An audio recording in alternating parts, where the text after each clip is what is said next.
पानी किसी के पास ही नहीं आया, तो उन्होंने एक दूसरे के बर्तन से मारना शुरू कर दिया, सारी धमाल मच गई।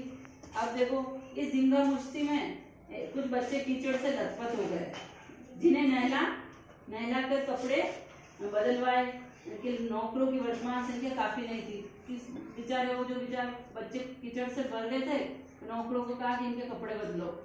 तो पास ही के बंगलों से नौकर आए। अब नौकर तो थे ही नहीं, बहुत कम थे उस दिन, तो बंगले से नौकरों को बुलाया, चाह रहे इन बच्चों के कपड़े बदलो।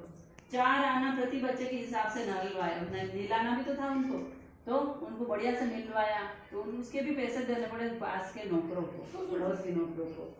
हम लोग कायल हो गए कि सचमुच ये सफाई का काम अपने बस की बात नहीं, न पेड़ों की देखभाल हमसे हो सकती। बच्चे हार गए कि नहीं ये काम हमसे नहीं हो सकता, कम से कम मुर्गियां ही बंद कर दें।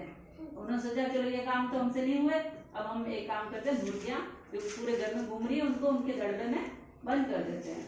बस शाम ठीक से बांस छड़ी हाथ में पड़ी लेकर मुर्गियां हाँकने लगे, जो मिला लकड़ी वगैरह किसी से भी मुर्गियों को हाँकने लगे। चल दड़वे चल दड़वे दड़वे दड़वे।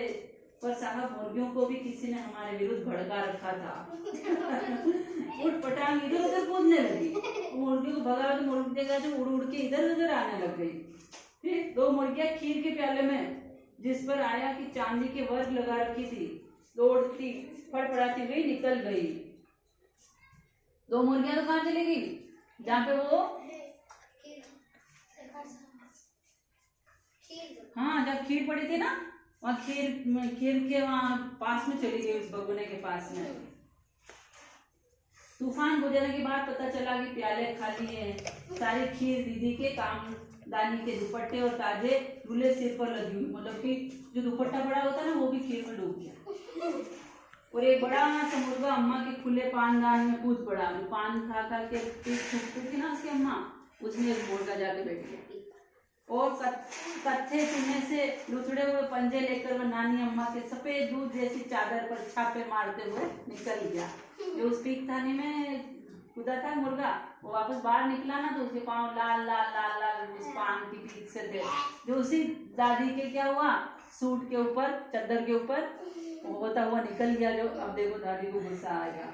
एक मुर्गी ने क्या किया, दाल की पतीली में छपाक मारकर भागी और सीधी जाकर मोरी में तेजी से फिसली की सारी कीचड़ मौसी जी के मुंह पर जो पड़ी हुई बैठी हुई थी, हाथ मुंह धो रही थी, उसके ऊपर गिर रही थी।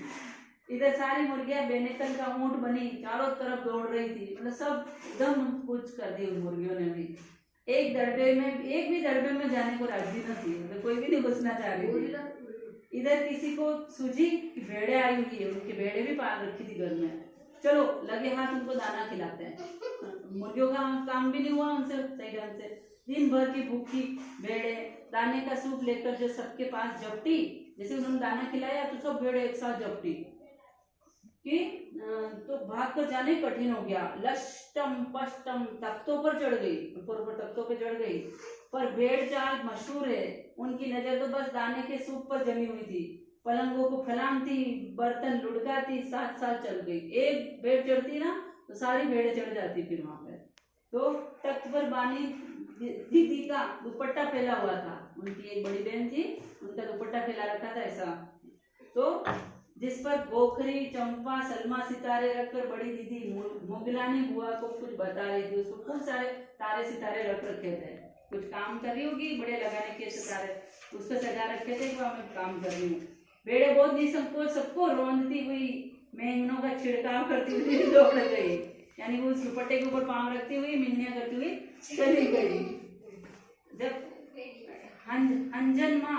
हज्जन माँ एक पलंग पर दुपट्टे से मुंह ढाके सो रही थी। अब उनके घर में जो एक माँ, बड़ा संयुक्त परिवार था, कितने लोग हैं इसमें, तो एक माँ जो थी हज्जन माँ, वो सो रही थी मुंह पे दुपट्टा रख के। उन पर से जो भेड़े दौड़ी तो न जाने सपने में किन महलों की सैर कर रही थी, दुपट्टे में उलझी मारो मारो चीखने लगी, उसके ऊपर से भेड़े होके निकल गई सारी। इतने में भेड़े सूप को भूलकर तरकारी वाली टोकरी पर टूट पड़ी, यानी हरी सब्जियां पड़ी थी वहां चली गई।